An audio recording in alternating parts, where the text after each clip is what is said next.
seguimos platicando sobre las extorsiones, sobre el cobro de derecho de piso en nuestro país y todas las afectaciones y los daños colaterales que generan.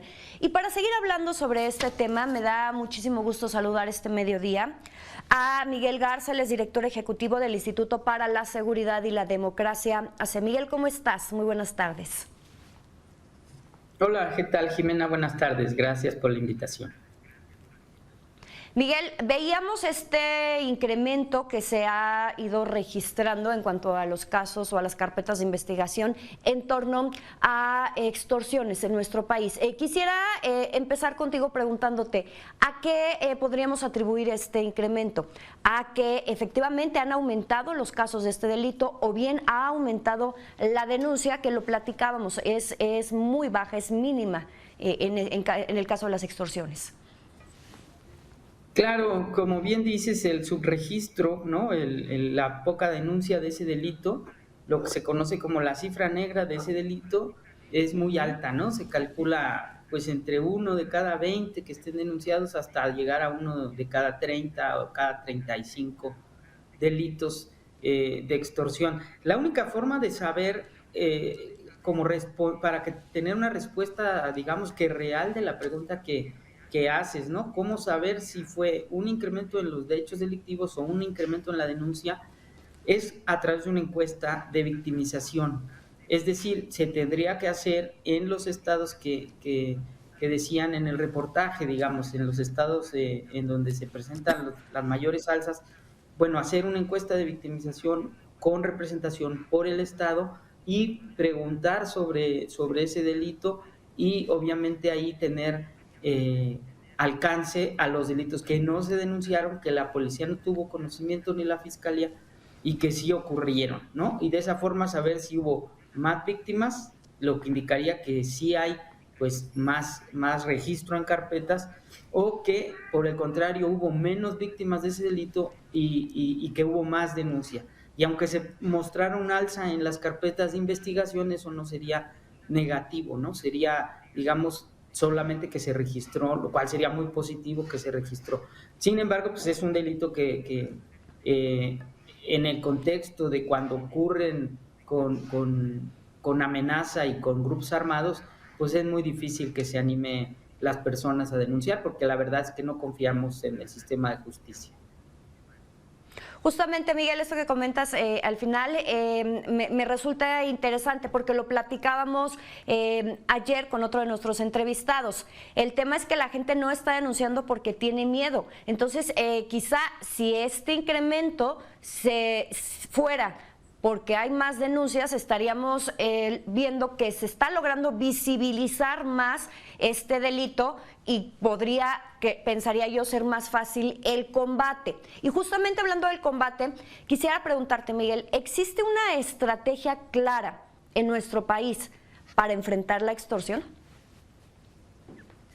Fíjate que en algunos lugares, yo puedo decir que sé que en la Ciudad de México, por ejemplo, en el Estado de México también, conozco más el caso del Estado de México, el área de inteligencia del Estado de México tiene un trabajo muy interesante en el tema de extorsión.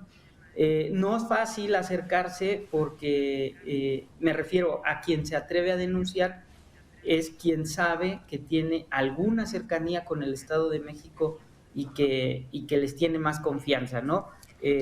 Entonces, están haciendo una estrategia de recopilación de información, por ejemplo, de los números telefónicos que hacen la extorsión, pues obtienen de las telefónicas la sábana de llamadas, entonces saben de qué números están cometiendo frecuentemente y normalmente hacen una estrategia de acompañar a la víctima, por ejemplo, cuando va a pagar la extorsión, cuando va a pagar eh, el monto del el cobro de piso, la extorsión, lo que sea, y entonces infiltran una persona, un agente, y detienen a las personas responsables de la extorsión en flagrancia. Entonces es una operación complicada, la verdad es que aunque haya denuncia, es una estrategia complicada, que la verdad de lo que más requiere es de confianza de las personas en el acercamiento con la autoridad. Bueno, y si bien aquí gran parte de la responsabilidad de este combate es de las autoridades, ¿cuál sería también la parte que le correspondería a la sociedad, sobre todo en el tema empresarial, para evitar, para prevenir este tipo de delitos? Ahí se cortó un poquito. ¿Cuál sería, perdón, ahí se cortó? ¿Cuál sería la...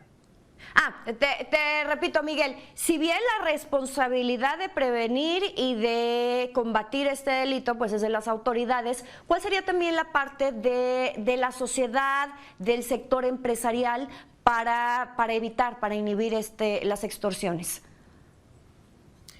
Fíjate que ahí totalmente desarrollar un sistema de mayor comunicación entre los comerciantes, entre los locales, entre las organizaciones empresariales, porque una estrategia que ha funcionado en otros lugares, por ejemplo en Colombia, es presentar denuncias en bloque, es decir, un bloque organizado de comercios que ya vienen siendo extorsionados, pues se agrupan y presentan su denuncia y se comunican con la autoridad. Entonces, cuando se hace en grupo, disminuye pues de forma importante, digamos, que el riesgo de un comerciante, una persona que se presente sola a hacer su denuncia. Entonces, una estrategia de parte de la comunidad, de los empresarios, de los comerciantes, es agruparse.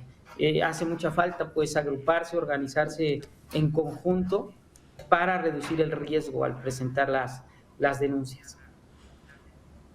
Miguel, otro tema que también me gustaría platicar contigo es el caso de las sanciones, de las penas, de 2 a 8 años de prisión, de 40 a 160 días de multa. ¿Es suficiente? ¿Tendrían que generarse modificaciones para el castigo a este tipo de delitos? Sí, fíjate que ahí hay una discusión pues interesante, porque siempre se piensa, digamos, hay que subir la pena, porque podría ser que si tú dices, oye, pues va a ser 15 años en vez de 8, o va a ser 20 años, o si es agravado con violencia, hasta 40 años que se subiera, pero en realidad el problema en nuestro país, como sabes, es la impunidad. Entonces, si al cometer el delito, quien lo comete tiene la certeza de que no va a ser sancionado, pues en realidad no importa si le pones 10, 15 o 70 años, porque en realidad la posibilidad de lo que el Estado mexicano logre una sentencia condenatoria con las personas es únicamente del 2%. Es decir, quien se anima a cometer el delito de extorsión tiene un 98% de posibilidad de que no le pase absolutamente nada. Entonces, la verdad que la pena, pues en ese sentido se vuelve irrelevante. Lo que hay que trabajar, como en todos los delitos, la verdad, es reducir la impunidad. Que quien delinque tenga la certeza de que, no de que no va a ser sancionado, sino al revés, de que va a haber muchas posibilidades de que lo detenga la policía, de que sea llevado a juicio y de que se logre una sentencia condenatoria que sí vaya a recibir su sanción, aunque sea de 8 años, pero que haya certeza va a recibir. Mientras esto no ocurra, pues no tiene mucho sentido elevar la pena, la verdad. Así es, Miguel, totalmente de acuerdo. Primero que los agarren, que los detengan y que los sentencien para poner el ejemplo de que sí están habiendo castigo y que se la piensen 2 veces. Miguel, muchísimas gracias. Miguel Garza, director ejecutivo del Instituto para la Seguridad y la Democracia AC. Gracias a ti, Jimena. Hasta luego.